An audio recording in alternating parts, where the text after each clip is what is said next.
I started drawing when I was quite young, around the age of 4 or 5, and just always had a lot of fun with this. I would draw uh, cartoons that I saw on TV, and I would also copy coloring book pages that I had from like Disney movie coloring books and kind of cartoon characters from that, and also the VHS movie cases. If anybody remembers those VHS plastic Disney movie cases, I would always try to draw the covers of a lot of the movies that had the characters on the cover and stuff like that. And that's how I started out drawing. It just kind of came natural to me. I actually started out by copying what my older sister would do. So she liked to color in coloring books a lot when she was young and draw from every once in a while. And I started copying what she would do, and so I just started drawing myself, and then I kind of got into it over the years. And when I was young, my family really encouraged me to keep going, to keep drawing. Like, wow, that looks really good. You should draw more. And I think that encouragement really helped me to just keep going as a kid, even if my drawings weren't that great, really. Um, so over the years, I just kind of kept doing it and kept doing it. It was something I really enjoyed naturally as a kid. And for Christmas and sometimes my birthdays or just kind of random times of the year, I would get these how to draw books, and they were like how to draw 50 animals or how to draw 50 cars or whatever. There's a big series of books like that out there that you can get.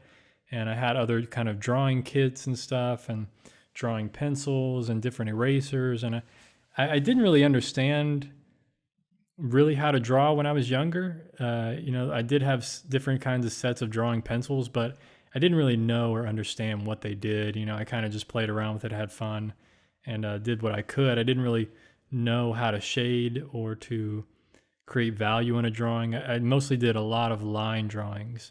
It was just basically the lines outline of everything. Sometimes I would color in a little bit of something that's very dark in the image.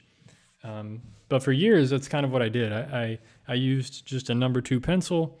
And sometimes when I did get into shading, when I became a teenager and I started shading a little bit more, I just started shading with the number 2 pencil that I had, like an HB pencil, regular normal pencil that anyone has going to school or just laying around the house.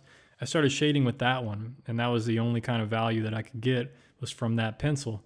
So I wasn't doing super realistic drawings. They were just kind of for fun on my own and trying to make them as realistic as I could with the value range that I was able to draw within. So I kind of got really used to that over the years. And then once I got into high school, I took a drawing class, art class, we had painting. I ended up choosing art kind of as my pathway, is what they would call it in my high school. So I had to take 3 classes over 3 years that had to do with art, kind of as my electives. These are kind of the extra classes you have to take in high school that are not mandatory. You're allowed to choose whatever pathway you want. So I did a drawing class, a painting class, and I think like a ceramics class or something.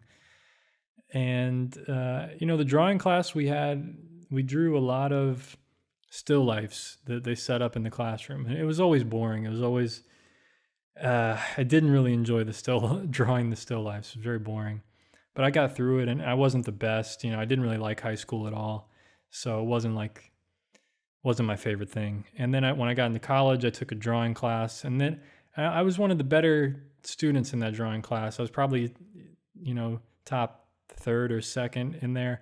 There was one other girl in my drawing class. She was really good, and she always had really good stuff every assignment. So I was always kind of competing against her, trying to make my drawings a little bit better. So in that way, it was kind of cool. I think I had one drawing that I think was better than hers, that everybody was like, "Wow, that's really good," and it was like a still life of these cardboard boxes. But so as I got I got more serious once I hit college. I got into drawing a little bit more and got serious with that drawing class, and then that's eventually when I discovered painting. And then my drawing kind of took a back seat for a while. And just recently, I started drawing a lot more again. Over the years, I've always kept drawing a little bit, but not as much as I was painting.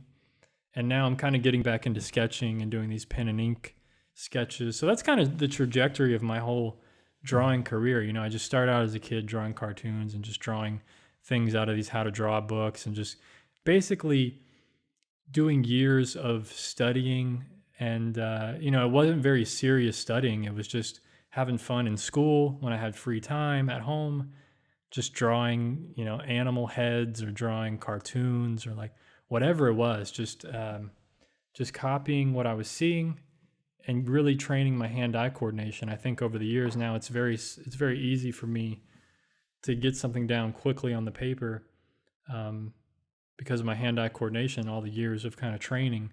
It's not perfect, of course. I definitely make mistakes all the time, but yeah, when it comes to drawing, it just takes time like that, and you'll eventually get there. But you just got to practice a lot. Just practice, and the way to start out is to just copy things that are 2D, that are already flat, and try to get it as close as you can. But that's kind of my trajectory of learning to draw. So I hope you enjoyed this little episode, and take care of yourself. Peace, my friends.